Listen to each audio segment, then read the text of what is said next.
लीजिए सुनिए महात्मा बुद्ध जी की लिखी जातक कथा सोने का हंस, मेरी यानी चंदन तिवारी की आवाज़ में। वाराणसी में कभी एक कर्तव्यनिष्ठ व शीलवान गृहस्थ रहता था। 3 बेटियों और एक पत्नी के साथ उसका एक छोटा सा घर संसार था, किंतु अल्प आयु में ही उसका निधन हो गया। मरणोपरांत उस गृहस्थ का पुनर्जन्म एक स्वर्ण हंस के रूप में हुआ। पूर्व जन्म के उपादान और संस्कार उसमें इतने प्रबल थे कि वह अपने मनुष्य योनि के घटनाक्रम और उनकी भाषा को विस्मृत नहीं कर पाया।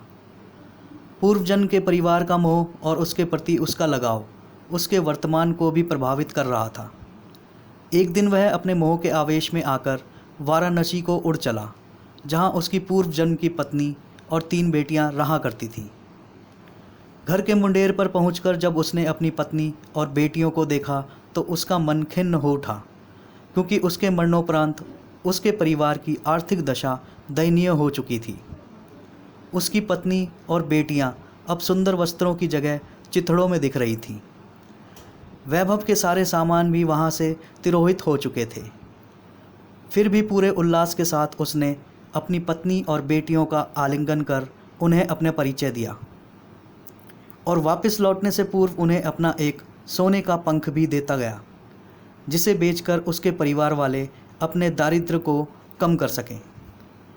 इस घटना के पश्चात हंस समय समय पर उनसे मिलने वाराणसी आता रहा और हर बार उन्हें सोने का एक पंख देकर जाता था। बेटियां तो हंस की दानशीलता से संतुष्ट थीं, मगर उसकी पत्नी बड़ी ही लोभी प्रवृत्ति की थी।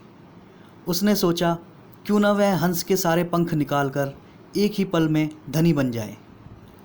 बेटियों को भी उसने अपने मन की बात कही, मगर उसकी बेटियों ने उसका कड़ा विरोध किया। अगली बार जब वह हंस वहां आया तो संयोगवश उसकी बेटियां वहां नहीं थीं।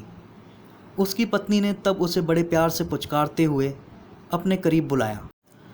नल प्रपंच के खेल से अनभिज्ञ वह हंस खुशी खुशी अपनी पत्नी के पास दौड़ता चला गया, मगर यह क्या, उसकी पत्नी ने बड़ी बेदर्दी से उसकी गर्दन पकड़ उसके सारे पंख एक ही झटके में नोच डाले और खून से लथपथ उसके शरीर को लकड़ी के एक पुराने टोक में फेंक दिया।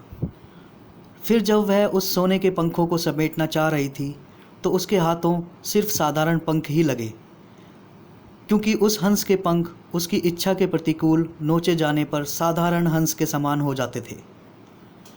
बेटियां जब लौटकर घर आईं तो उन्होंने अपने पूर्व जन्म के पिता को खून से सना देखा। उसके सोने के पंख भी लुप्त थे। उन्होंने सारी बात समझ ली और तत्काल ही हंस की भरपूर सेवा शुश्रूषा कर कुछ ही दिनों में उसे स्वस्थ कर दिया। स्वभावतः उसके पंख फिर से आने लगे, मगर अब वे सोने के नहीं थे। जब हंस के पंख इतने निकल गए कि वह उड़ने के लिए समर्थ हो गया, तब वह उस घर से उड़ गया और कभी भी वाराणसी में दोबारा दिखाई नहीं पड़ा। अभी आप सुन रहे थे महात्मा बुद्ध जी का जातक कथा सोने का हंस, मेरी यानी चंदन तिवारी की आवाज़ में।